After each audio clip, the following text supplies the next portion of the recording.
هنا عاش نجيب الريحاني، أهم ممثل في القرن العشرين، أستاذ العمالقة وسيدهم، في الشقة رقم 321 في الدور الثالث في عمارة الإيموبيليا.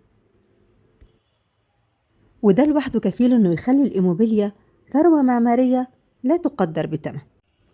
ده مدخل الإيموبيليا، والفيديو اللي هتشوفوه ده هو أول فيديو بيتصور لشقة الريحاني من الداخل. الأكيد إنه أول فيديو على الإطلاق في أي وسيلة إعلامية، عشان كده أنا حطيت اسمي على الفيديو عشان ما يتسرقش.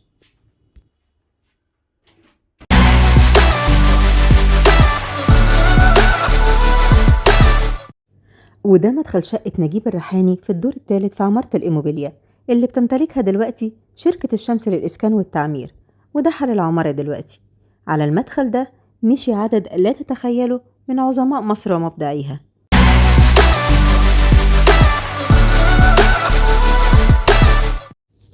هنا عاش نجيب الريحاني آخر 11 سنة من عمره، وهو في قمة مجده في الشقة الصغيرة دي.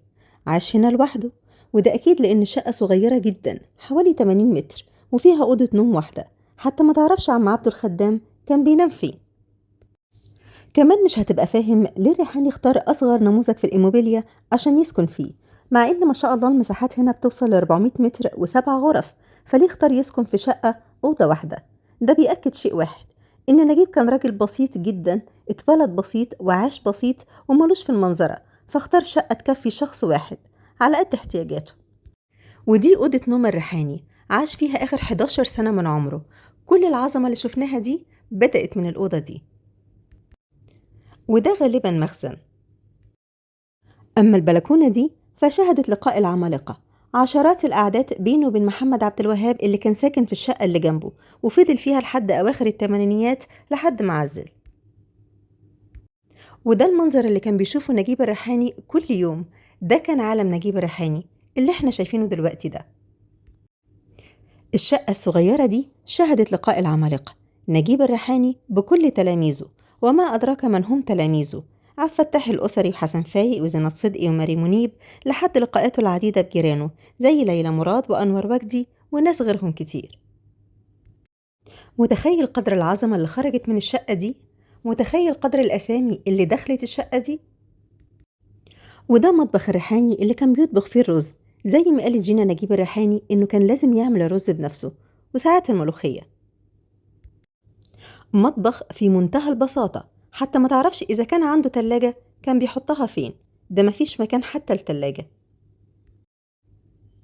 وده ما تعرفش بالظبط كان إيه، هل هو مخزن ولا إن شاء الله يعني عم عبده الخدام ما كانش بينام هنا. وده حمام نجيب الريحاني، ودش نجيب الريحاني، وحوض نجيب الريحاني، حاجات قيمتها على بساطتها دي لا تقدر بثمن. بعد وفاة الريحاني سنة 49 جاء أخو يوسف عاش في الشقة لحد ما مات سنة 61، وبعد كده حصلت الكارثة الكبرى لما ابن عمه قرر يبيع مقتنيات الريحاني وعفشه وهدومه وطرابيشه وعصاياته وكنوزه في مزاد علني بتراب الفلوس. ومحدش يسألني الدولة كانت فين وده بيحصل، وليه محولتش الشقة دي المتحف. كان زمانه من أهم المزارات السياحية في مصر اللي بيجيها الناس من كل بلاد العرب عشان يشوفوا مقتنيات الريحاني وبيته.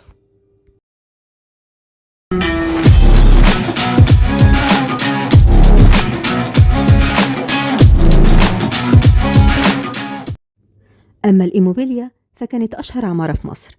الريحاني ما كانش الوحيد من المشاهير اللي ساكن في الإيموبيليا دي، كانت أكبر تجمع للمشاهير والأثرياء في مصر من أول ما اتبنت سنة 38 ولمدة 50 سنة. سكن فيها محمد عبد الوهاب في الشقة اللي جنب الريحاني في الدور الثالث، وليلى مراد وأنور وجدي في شقة الزوجية في الدور الثامن، ومحمد فوزي وكريمة فاتنة المعادي في الشقة في الدور السابع، وكاميليا وأحمد سالم وأسمهان ومجدة وهنري بركات ومحمود ذو الفقار وحلمي حليم وعلي أمين ومجدة الخطيب وعبد العزيز محمود وأسيا داغر وكمال الشيخ وكمال الطويل وفكري أباظة وتوفيق الحكيم وناس كتير قوي. الإيموبيليا اتبنت سنة 38 كأول ناطحة سحاب في مدينة القاهرة بارتفاع 70 متر، عبارة عن برجين، بحري 11 دور وقبلي 13 دور، فيهم 370 شقة، بناها مهندسين معماريين أجانب.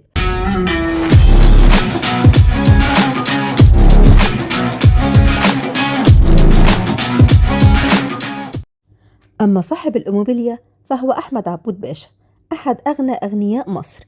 كان عنده إمبراطورية اقتصادية، وكانت دي إحدى ممتلكاته. قدرت ثروته في الثلاثينيات ب30 مليون جنيه، يعني حوالي 150 مليون دولار. أنا مش بقلب عليك المواجع، بس بقولك اللي حصل.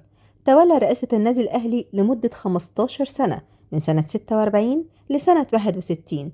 فاز فيهم كلهم بالتزكية، وصرف على النادي من جيبه، ففاز ب9 بطولات. أما الأرض فكانت مقر للسفارة الفرنسية، وسنة 37 باعها وزير فرنسا المفوض للشركة العقارية العمومية الإيموبيليا المملوكة لأحمد عبود باشا، فقرر أنه يبني عليها أول ناطحة سحاب في القاهرة، وسماها الإيموبيليا. وسنة 61 أممها عبد الناصر، أو استولى عليها مع كل ممتلكات أحمد عبود باشا. والراجل ما استحملش، جات له ذبحة صدرية، فجمع اللي عرف يهربه من التأميم. طلعوا حوالي كده 5 مليون جنيه وشوية دهب حلوين. هرب بيهم من مصر ومرجعش تاني لحد ما مات سنة 64 بأمراض مختلفة، أولها القهر. فحولوا قصره اللي كان عايش فيه في الزمالك لكلية فنون جميلة.